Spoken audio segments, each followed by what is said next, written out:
Justice Retired Sayyid Mansoor Ali Shah Sahab.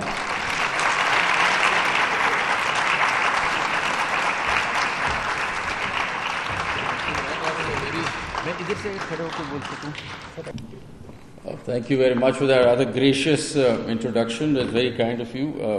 That's very kind. Bahut shukriya. Assalamu alaikum, everybody. The best part is I can't see anybody from here. So, but anyway, thank you so much. Thank you to the audience also. They're being very generous hosts. مجھے پتہ نہیں تھا کہ پاکستان لا students association بھی کوئی authority body ہے اور they reached out to me for this session. I'm delighted to hear more about it. اور پاکستان لا اسٹوڈنٹس ایسوسیشن کو میں کہنا چاہتا ہوں کہ اگر آپ کو میری کسی وقت بھی ضرورت ہے میں حاضر ہوں آپ کے لیے. جب بھی اس وقت مجھے جہاں لے جانا چاہیں لے جائیں. I'll be there. I'm very excited about this idea. میں نے پہلے نہیں سنا تھا, سنا ہے 3-4 سال پہلے ایسوسیشن بنی ہے. I think it's a wonderful idea and I fully support it. So میری طرف سے کچھ بھی ہو سکے مجھے ضرور ریچ آؤٹ کیجیے گا. I'll always be there for this association. I think it's a great idea.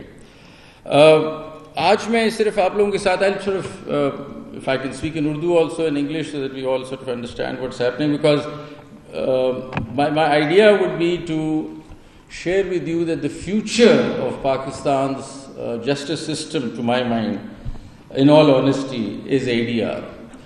ADR کے بغیر ہم آگے شاید نہ چل سکیں اور اس کو سمجھنا بہت ضروری ہے. اور اس سے زیادہ اچھا فورم کیا ہو سکتا ہے کہ the law students who are going to be taking charge of the legal system soon, they should be apprised of this situation. They should know about what ADR is, and especially I'll be talking about mediation in particular, because mediation, to my mind, is the answer for the future. آپ کو شاید معلوم نہیں ہے کہ the oldest idea in justice is ADR. This alternative system is the oldest idea in justice system. لیکن over the years یہ کیوں نہیں اس کا اتنا اثر رہا, کہاں چلا گیا, why did it disappear and why did the court structures took over, I'll explain that. لیکن سمجھنے کی بات یہ ہے کہ ADR میں تو بہت سی چیزیں ہیں. آپ کے پاس میڈیشن ہے, آربیٹریشن ہے, نیوٹرل ایویلیویشن, کنسیلیشن وغیرہ وغیرہ. لیکن I'll just focus on mediation in particular. And why I say that is because unfortunately arbitration Pakistan میں اس وقت نہیں ہو سکتی. جب تک ہو تو سکتی ہے, یعنی کہ مشکل ہے, وہ اس لیے کہ جب تک ہمارا 1940 کا جو ایکٹ ہے وہ تبدیل نہیں ہوگا ہماری آربیٹریشن کا سلسلہ آگے نہیں چل سکتا. اور اس سلسلے میں یہاں فیصل نقوی صاحب بھی بیٹھے ہوں گے. He was one of the architects who framed the new law, اور وہ ہم نے سپریم کورٹ کی طرف سے, اس زمانے کے سپریم کورٹ کی طرف سے ہم نے یہ پیش کیا تھا ٹو دا لا منسٹر کہ یہ نیا لا ہے. And I think that was the cutting edge draft of the latest law on arbitration in the world. اور وہ ڈرافٹ ہم نے بہت پہلے لاسٹ مئی میں شاید دے دیا تھا ٹو دی لا منسٹر. اور اگر وہ انفورس ہو جائے تو پھر arbitration will take a new color in Pakistan, and I think that is the starting point for arbitration in Pakistan, because میں court interventions بالکل ختم ہو جاتی ہے. لیکن جب تک وہ نہیں ہے, I would like to focus on mediation as the only structured system جس کو اگر ہم آگے لے کے چلیں تو ہماری یہ جو ابھی ذکر ہوا ہے 2 ملین کیسز کا, ان کا ہم کوئی حل نکال سکتے ہیں. دیکھیں, یہ بہت ضروری ہے کہ آپ کو سمجھنا چاہیے کہ اگر پہلے کمیونٹیز تھیں, جب عدالتیں نہیں تھیں, تو لوگ ڈائیلاگ کر کے, کانورسیشن کر کے مسئلے حل کرتے تھے. اس وقت ججز نہیں ہوتے تھے, کمیونٹیز ہوتی تھی, کمیونٹیز آپس میں بیٹھ کے ڈسپیوٹس حل کرتے تھے. ججمنٹس نہیں ہوتی تھیں, ایک شیئر وزڈم ہوتی تھی کہ ہمیں ریلیشن شپس کو آگے چلانا ہے, قائم رکھنا ہے اور اس کو آگے بڑھانا ہے. اس لیے کوئی یہ عدالتی نظام آنے سے کوئی فرق نہیں پڑتا, یہ پہلے ہی رائج تھا کہ کیسے ڈسپیوٹس ریزالو ہوتے تھے لوگوں کے.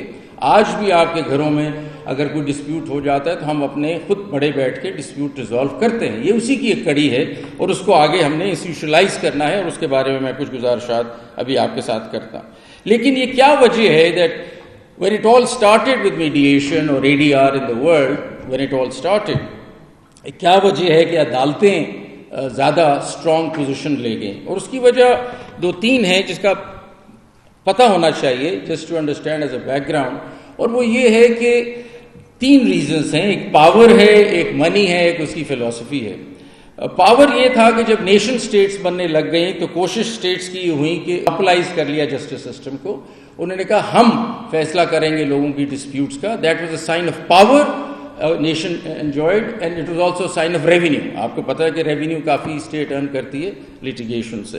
سو یہ ایک ساورینٹی کا ایشو بن گیا کہ بھئی اسٹیٹ کو کنٹرول کرنا ہے ڈسپیوٹ ریزولوشن. تو آہستہ آہستہ جو سارا میڈیشن کا یا کمیونٹی سیٹلمنٹ کے طریقے تھے, پنچایت یا جرگا یا اور جو اس طرح انڈیجنس میتھڈالوجیز تھیں, وہ سائڈ لائن ہونے لگ گئیں بیکاز اسٹیٹ ٹو کنٹرول.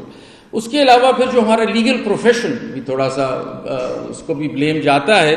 وہ جب لیگل پروفیشن ہمارا بنا اور اس میں پھر یہ ساری ڈگریز اور پھر سارا سسٹم آیا تو اس میں بھی پریفرنس دی گئی ایڈورسیریل سسٹم کو کہ عدالتوں میں, اور انسینٹیوائز تھا کیونکہ اس میں زیادہ آپ کی فائنینشیل جو پوزیشن بنتی ہے وہ تھرو لیٹیگیشن بنتی ہے. لیٹیگیشن ایک لمبا پروسیس ہے, اس میں lawyers would benefit more. So the entire construct of the legal profession tilted towards adversarial system اور وہ اس طرف چلنے لگ گیا. اور اس professionalization of the law encouraged or incentivized court structures and adversarial structures and pushed arbitration or ADR on the side. اور third یہ تھا کہ اس زمانے میں ایک فلاسفی انلائٹنمنٹ کی پیریڈ کی آئی اور بڑے بڑے فلاسفرز جیسے لاک, روسو, کانٹ, ان سب نے انڈیویجول رائٹس کے بارے میں بات کی. اور ایک یہ نیا ایک انلائٹنمنٹ تھا دنیا میں کہ انڈیویجول رائٹس بہت امپورٹنٹ ہیں اور رائٹس بیسڈ لٹیگیشن یا رائٹس بیسڈ جورسپروڈنس بننے لگ گیا. تو اس کا اور میڈیشن کا بہت فرق ہے. میڈیشن رائٹس کے بارے میں نہیں ہے, میڈیشن انٹرسٹ کے بارے میں ہے. اس لیے وہ سائڈ لائن ہوتی گئی اور سارا کورٹ نظام جو تھا, یہ کورٹ سسٹم زیادہ انکریج ہونے لگ گیا. تو ایک تو یہ پاکستان کی ان پرٹیکولر کیس میں کوئی ایسی انٹلیکچوئل بات نہیں ہوئی تھی. پاکستان کے کیس میں we inherited the British system, it was just colonialism. وہ سسٹم اپنا آ کے یہاں رائج کر دیا اور وہ بھی کنٹرول آبویسلی لینا چاہتے تھے ڈسپیوٹس کا اس زمانے میں, اور وہی رائج ہو گیا اور وہی چلتا آ رہا ہے. تو اس وقت جب ہم بات کرتے ہیں کہ ہمیں ADR کو لانا ہے پاکستان میں, تو ہم کوئی ریفارم کی بات نہیں کر رہے ٹیکنیکلی, ہم ریکلیم کر رہے ہیں وہ کلچرل اینسیسٹرل ہماری پوزیشن جو ہمیں کرنی چاہیے. So it's something that was there in our DNA. ہم نے صرف over the period of time اس کو سائڈ لائن کر دیا ہے. وہ سسٹم رائج ہے deeply in our subconscious اور ہمیں اس کو ریکلیم کرنا ہے. That's how I look at ADR. اس لیے جس طرح بات ہو رہی تھی ابھی میڈم یہاں بات کرنی تھی اویئرنیس کی, بہت ضروری ہے یہ بات کو سمجھنا ہے کہ یہ ساری چیز تو نیچرل ہے. نیگوسیشن ڈائلاگ ایک نیچرل چیز ہے جو ہیومن بینگ کے ساتھ اٹیچڈ ہے, اور اس کو ہم نے واپس ریکلیم کرنا ہے for the problems that we are facing right now. So let me just start off by taking you through China. Before I do that let me also جو وہ بات کر رہی تھی یہ کلیئر کر دوں کہ دونوں سسٹم چلنے لازمن ہیں. There are matters that will end up in courts. Courts کے علاوہ کوئی حل نہیں ہے. جہاں ڈکلیریشن آپ سیکھ کریں گے آپ کورٹ کے پاس ہی جائیں گے. جہاں آپ چاہیں گے کہ آپ کے فنڈامنٹل رائٹس انفورس ہوں آپ کورٹ ہی جائیں گے. جہاں آپ سمجھتے ہیں کہ ایک پریسیڈنٹ سیٹ ہوگا آپ کورٹ ہی جائیں گے. لیکن اس کے علاوہ tons and tons of cases ایسے ہیں جن کو عدالت جانے کی ضرورت نہیں ہے, جس میں فیملی میٹرز ہیں, کنٹریکچوئل میٹرز ہیں, انٹر پارٹی کمپنی میٹرز ہیں, فائنینشیل میٹرز ہیں پارٹیز کے. کوئی ضرورت نہیں ہے عدالت جانے کی, آپ معاملہ خود حل کر سکتے ہیں. جس میں کسی قسم کی ڈکلیریشن آپ نے تھرڈ پارٹی کے لیے نہیں لینی, آپ کو کوئی ضرورت نہیں ہے کہ عدالت میں جائیں, آپ آپس میں بیٹھ کے سیٹل کر سکتے ہیں. اور یہ اگر آپ یہ جو بتا رہے تھے 2.1 ملین کیسز اور 2 ملین کیسز, اگر اس کی آپ نکلوائیں ڈیٹیلز تو آپ دیکھیں گے کہ یہ سب سے زیادہ کیسز یہی ہیں انٹر پارٹی ڈسپیوٹس کے, جس میں فیملی میٹرز ہیں, پراپرٹی میٹرز ہیں, کنٹریکچوئل میٹرز ہیں, بینکنگ میٹرز ہیں, اور اس کے علاوہ فائنینشیل میٹرز ہیں. سو یہ بہت ضروری ہوگا کہ یہ ہم دماغ میں رکھیں کہ جی بالکل عدالت چاہیے, لیکن عدالت ایک بڑے لمیٹڈ کاموں کے لیے چاہیے. لارج چنک جو ہماری لیٹیگیشن کی ہے وہ ساری میڈیٹیبل ہے, میڈیٹ ہو سکتی ہے. یہ کہنے کے بعد اگر ہم آگے چلیں یہ سمجھتے ہوئے کہ ایکچولی یہ میٹرز کورٹ میں بلانگ نہیں کرتے, یہ میڈیشن روم میں بلانگ کرتے ہیں. اور ہم نے یہ سارے میٹرز آئیڈیل ریولوشن کی جو بات کر رہے ہیں, ویری اسٹرانگ ٹرمز یوز کر رہے ہیں یہ ریولوشن, لیکن اگر ریولوشن کی بات کر رہے ہیں تو پھر ہمیں یہ سارے معاملات جو عدالتوں میں ہیں ان کو کورٹ روم سے نکال کے میڈیشن روم میں لانا پڑے گا, اور جس کے آرکیٹیکٹس آپ سب ہو سکتے ہیں. The future is sitting right in front of me, اور آپ ہی کے ہاتھوں میں ہے اس کو ٹرن کرنا. میں تو صرف بتا ہی سکتا ہوں at this stage. So let me just start by telling you a little bit about China. اور I think چائنا میں یہ 2000 سال پہلے یہ بات ہو چکی ہے, اور اس کا جاننا ہمیں ضروری ہے. چائنا کی تھیری یہ تھی کہ ہارمنی ہونی چاہیے بٹوین کمیونٹیز. یہ آج بھی اگر آپ سی پیک کو دیکھیں گے, بیلٹ اینڈ روڈ انیشیٹو کو دیکھیں گے, تو چائنیز پریفر نہیں کرتے لیٹیگیشن.